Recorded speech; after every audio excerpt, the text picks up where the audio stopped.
Hello everyone, আজকে আপনাদেরকে দেখাবো কুয়াকাটার মিস্ত্রিপাড়া রাখাইন তাঁতপল্লীতে। এখানে সামনাসামনি আপনি তাঁতিদের তাঁতের কাপড় বোনানো দেখতে পাবেন। মেশিন মেড তাঁত এখানে ছিল, যেখানে মেশিনে কাপড় তৈরি হচ্ছিল, পাশাপাশি হ্যান্ডলুম তাঁতও কিন্তু ছিল। এখানে এই আন্টি বসে সুতা বানাচ্ছিল, আর এই হ্যান্ডলুম তাঁতের দুই পাশে দুজন বসে কাপড় বোনাচ্ছিল। দেখতে কিন্তু দারুণ লাগছিল।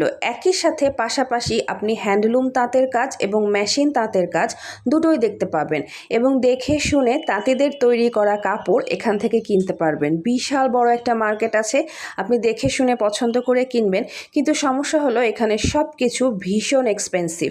এখানে কিন্তু আপনাকে ভীষণ দামাদামি করেই সব কিছু কিনতে হবে। যদি প্রপার দামাদামি করতে পারেন তাহলে কিন্তু আপনি এখান থেকে কেনাকাটা করে জিতবেন। যারা কুয়াকাটা আসবেন তারা কিন্তু এই মিস্ত্রিপাড়া ভ্রমণ করতে ভুলবেন না। তাঁতিদের কাজ, হাতের কাজ একদম সামনাসামনি দেখতে পাবেন। বিষয়টা কিন্তু ভীষণ interesting. That's all for today, guys. Thanks.